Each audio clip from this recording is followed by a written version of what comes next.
Let's start with today's themes analysis. आज का सबसे पहला टॉपिक है ट्रेड डेफिसिट वाइडन्स 93% इन सितंबर एज सर्विसेज स्लम्प। अगर हम बात करें की फैक्ट्स एंड डेटा की जो कि इसमें प्रोवाइड किया गया है, तो ट्रेड डेफिसिट की बात की गई जो कि जिसमें बढ़ोतरी हुई 93% की in September 2025। This has reached at around $16.6 billion as compared to $8.6 billion in 2024। Exports की अगर हम बात करें तो एक्सपोर्ट्स में भी बढ़ोतरी देखी गई है पिछले साल के मुकाबले, यानी सितंबर 2024 के मुकाबले 0.8% का increment, year of year increment देखा गया है। April to September 2025 had cumulative exports which grew at around 4.45% year of year. Merchandise trade की अगर हम बात करें तो उसमें एक्सपोर्ट्स जो है दैट इज़ अराउंड $36.4 बिलियन, जो कि सितंबर 2025 का देखा गया है। और अगर लास्ट ईयर के मुकाबले देखा जाए तो इसमें 6.7% का इंक्रीमेंट हुआ है। If we talk about imports, so $375.1 billion April to September 2025 cumulative calculation method से इसको कैलकुलेट किया गया है। तो this is around $375.1 billion. Services trade की अगर हम बात करें तो exports have been down. Services trade में एक्सपोर्ट्स डाउन हुए हैं at around 5.5% in September 2025। $30.8 billion के करीब डाउन हुए हैं। सर्विसेज एक्सपोर्ट्स हैव बीन की to reducing the trade gap historically. Cumulative April to September 2025 का डेटा क्या कहता है? The trade deficit shrunk by 2.3% as compared to same period in 2024 to 25. So this indicates exports outpacked imports cumulatively, though not in September. Key reasons mentioned की अगर हम बात करें तो what are the key reasons? सबसे पहले services slump, decline in IT and professional service exports. दूसरा high imports likely due to oil, gold and electronics demand. And US tariffs की अगर हम बात करें 50% tariffs imposed by US on Indian imports affected volumes. So volatility in global trade environment की अगर हम बात करें, so especially due to tariff and demand changes ये रिडक्शन देखा गया है। इकोनॉमिक कंसेप्ट्स क्या क्या इन्वॉल्व हैं इसमें? आपको सबसे पहले ट्रेड डेफिसिट के बारे में पता होना चाहिए। ट्रेड डेफिसिट होता क्या है? जब कभी किसी कंट्री के इंपोर्ट्स एक्सीड हो जाते हैं एक्सपोर्ट्स से तो उसे ट्रेड डेफिसिट बोला जाता है। देन एक और टर्म आ जाता है आपका करंट अकाउंट बैलेंस। इसे शॉर्ट फॉर्म में CABB कहते हैं, current account balance. Current account balance क्या है? ये ट्रेड डेफिसिट, इसमें ट्रेड डेफिसिट जो है that is a key component in current account balance. Then आपका नेक्स्ट जो एक इम्पॉर्टेंट इकोनॉमिक टर्म आता है merchandise versus the service trade. So merchandise is equivalent to tangible goods और सर्विसेज क्या है? IT, finance etcetera. ये थोड़ा बहुत डिफरेंस आपको मालूम होना चाहिए। उसके अलावा इम्पैक्ट ऑन रुपी क्या पड़ा है कि क्योंकि ट्रेड डेफिसिट वाइडन हो रहा है तो डेफिनेटली रुपी पे असर पड़ेगा। अब रुपी पे कैसा असर पड़ेगा? रुपी वीकन होगा या स्ट्रांग होगा? So definitely the rupee will weaken. जब ट्रेड डेफिसिट वाइडन होता है तो रुपी की जो वैल्यू है वो घट जाती है। इम्पैक्ट ऑन GDP की अगर हम बात करें, exports contribute positively to GDP, और डेफिसिट में ड्रैग ग्रोथ। पॉलिसी रिलेवेंस की भी यहाँ पर बात की गई है। सबसे पहले तो फॉरेन ट्रेड पॉलिसी 2023 से 28 के बारे में आप पता कर लीजिएगा। Then there can be relevant questions with respect to balance of payment, make in India and export promotion schemes. जो भी एक्सपोर्ट प्रमोशन स्कीम्स हैं और अभी रिसेंट में जो इंडिया ने अपनी स्ट्रैटेजी चेंज की विथ रिस्पेक्ट टू डाइवर्सिफिकेशन, वो सब आपको मालूम होना चाहिए। अब अगर हम प्रॉबेबल क्वेश्चंस की अगर हम बात करें तो सी, इसमें से मेंस ओरिएंटेड क्वेश्चंस और प्रीलिम्स ओरिएंटेड क्वेश्चंस दोनों ही आ सकते हैं। स्टैटिस्टिकल फॉर्म्स में आपको थोड़ा बहुत डेटा भी मालूम होना चाहिए, और उसके अलावा मर्केंडाइज एंड सर्विस में जो डिफरेंस है वो आपको मालूम होना चाहिए। तो सबसे पहला प्रीलिम बेस्ड क्वेश्चन आपका ऐसे आ सकता है, ये स्टेटमेंट क्वेश्चन है। सबसे पहला क्वेश्चन है, with reference to India's trade statistics consider the following statements. First statement, that is the a statement, in September 2025, India's trade deficit increased by more than 90% year on year. दूसरा statement है जो कि B part है इसका, B statement है, services exports ग्रू more than 5% इन September 2025. सी है इसका, C part है, cumulative trade deficit for April September 2025 narrowed as compared to the same period last year. Which of the following statements given above are correct? तो definitely 1 and 3 are correct, क्योंकि services exports जो हैं वो down हुए हैं। क्यों down हुए हैं? क्योंकि सर्विसेज एक्सपोर्ट्स में डिक्रीमेंट देखा गया है, सर्विस एक्सपोर्ट्स में डिक्रीमेंट देखा गया है, क्योंकि अभी रिसेंट में जो ग्लोबल पॉलिसी चेंजेस आए हैं, यूएस में आए हैं, उन सब की वजह से। फिर आपसे पूछ सकता है, which of the following terms best explains the trade deficit. ठीक है, इस तरीके से आपसे क्वेश्चंस पूछ सकते हैं। देन थर्ड क्वेश्चन ऐसे आ सकता है, prelim based in context of India's trade structure, which sector has traditionally contributed the most to export surplus. So it is the services. Probable UPSC mains questions की अगर हम बात करें तो आपका सबसे पहला क्वेश्चन ऐसे आ सकता है, with growing protectionism specially US tariffs on Indian exports, discuss its impact on India's trade balance and foreign exchange reserves. तो ये इससे लिंक करके क्वेश्चंस आ सकते हैं with respect to UPSC mains. Next topic है आपका navigating the global economic transformation. अब ये एडिटोरियल जो है बेसिकली डिस्कस करता है about the shifting global economic order that is driven by geopolitical fragmentation, technological disruption and climate इम्परेटिव्स।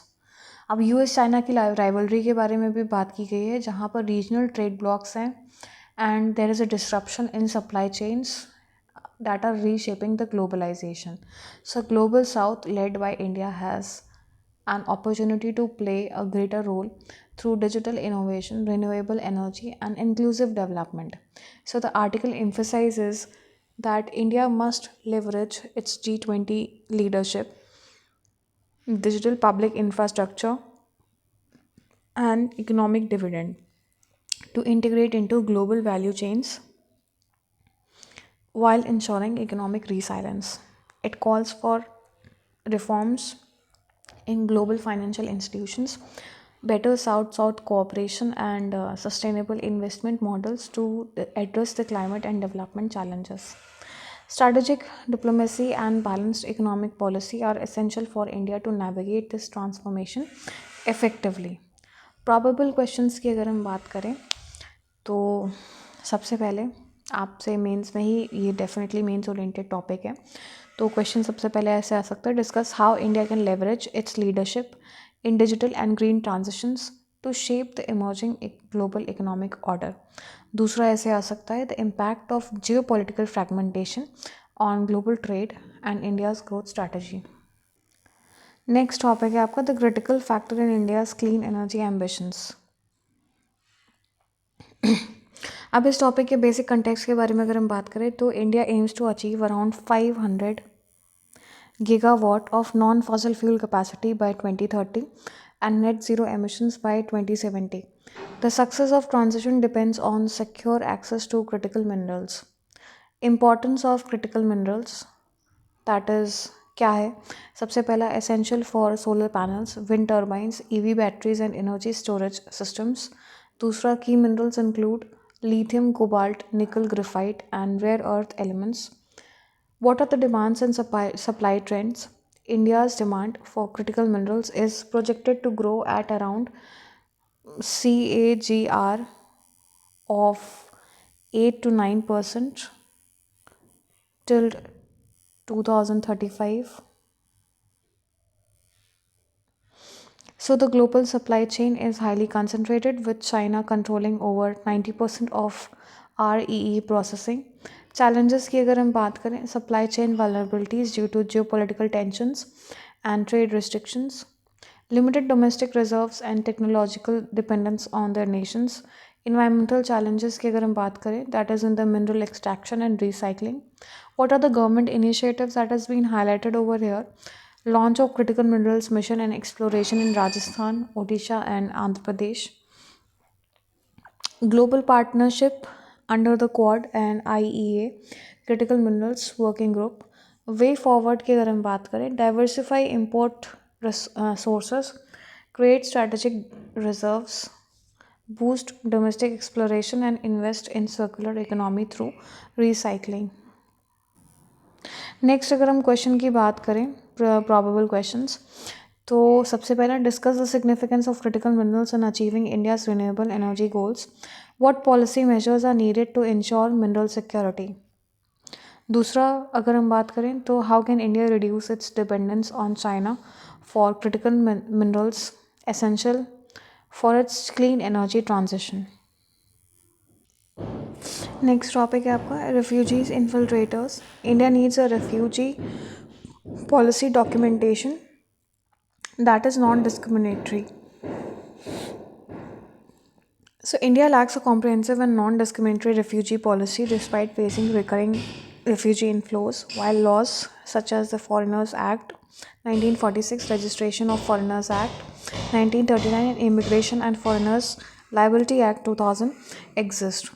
India is not a signatory to 1951 UN Refugee Convention or its 1967 protocol. तो ये एक important point है कि India is not a signatory to 1951 UN Refugee Convention या इसके 1967 के protocol का, leaving refugees vulnerable to arbitrary treatment. The absence of a clear legal framework causes confusion between refugees and infiltrators, often criminalizing genuine asylum seekers. The Citizenship Amendment Act 2019 sought to grant citizenship to religious minorities from neighborhood countries, but was criticized for its religion based exclusions, ignoring groups like Rohingyas and Sri Lankan Tamils. Though recent exemptions for registered Tamil refugees show humanitarian intent, India's approach remains selective. The editorial calls for a consistent regional and non-discriminatory refuge policy, ensuring fair treatment for all, balancing national security with humanitarian obligations. Next topic है आपका the road to gender equity in. So basically अगर हम बात करें about this editorial, so this is talking about the current scenario where women's representation in India's higher judiciary remains dismissal. Women constitute only 14% of High Court judges and 3.1% in Supreme Court. Among 34 Supreme Court judges, only 4 are women. Reasons for gender imbalance की बात अगर हम करें तो collegium system limits inclusivity and lacks transparency. The elitist selection process favors senior advocates, disadvantaging women and marginalized groups. So, lack of gender friendly infrastructure and promotional opportunities further deters women's participation. Better representation in lower judiciary. Women make up, अगर lower judiciary की बात की जाए तो उसमें around 38% of participation है women की in lower judiciary. So this is owing to competitive examination that ensure merit based selection. Suggested reforms क्या इसमें बताए गए that establish an all India judicial services to ensure national level merit based recruitment, modeled on the UPSC system, ensuring transparency and social diversity, improve infrastructure, maternity support and mentorship for women judges. Way forward की अगर हम बात करें, article 312 of the constitution empowers parliament to create AIJS, a transparent exam based system that can reduce the bias, ensure diversity and promote gender equity in India's higher judiciary. Next topic है आपका the future of IMEC. India IMEC का full form है India middle east Europe corridor. Introduction क्या इसमें अगर हम बात करें अबाउट दिस बेसिक कंटेक्स्ट, तो this was announced at G20 Summit 2023 and aims to enhance trade and connectivity between India, Middle East, and Europe. So it is envisioned as an alternative to China's Belt and Road Initiative. Now, if we talk about the structure, the corridor comprises of two segments: East Corridor, that is India to Gulf, like Mumbai, UAE, and Saudi Arabia, and Northern Corridor, that is Gulf to Europe through Israel and Greece. So it will integrate rail, port, and digital infrastructure for efficient goods movement. Strategic importance की अगर हम बात करें कि this enhances the India's trade competitiveness and energy security, strengthens India's strategic ties with the US, EU, and Gulf nations, counters China's BRI influence in the region. Challenges की अगर हम बात करें, geopolitical instability in West Asia, this is a basic challenge, Israel-Palestine tensions and all. Then financial feasibility and coordination issues among the partner nations, need for clear governance, funding mechanism, and long-term commitment. So India should pursue regional diplomacy, private sector participation, and align IMEC with projects like Chabhar Port, and the INSTC for energy synergy. See, this topic is not important. This accidentally came into the screenshot. Next topic है आपका young and jobless, key demographic ways, claims and promises of the parties.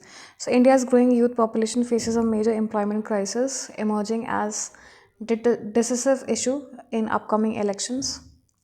The article highlights that despite government claims of job creation, unemployment among youth aged 15 to 29 remains high, with urban jobless exceeding around 15% in the recent surveys. Programmes like PM Kaushal Vikas Yojana, ये जो schemes मैं आपको बता रही हूँ ये important है, इन पर रिसर्च कर लीजिएगा और नोट्स बना लीजिएगा. सो सबसे पहली स्कीम आपकी है PM Kaushal Vikas Yojana, then startup India, and third one is Rozgar Melas that have provided some relief but fail to match the pace of the new entrants into the labor force. So the Center of Monitoring Indian Economy and Periodic Labor Force Survey PLF's data indicate a persistent mismatch between the skills and market demand, rural distress, slow private sector hiring, and the impact of automation worsen the problem. Opposition parties promise public sector revival and guaranteed employment while the government stresses entrepreneurship and self-reliance.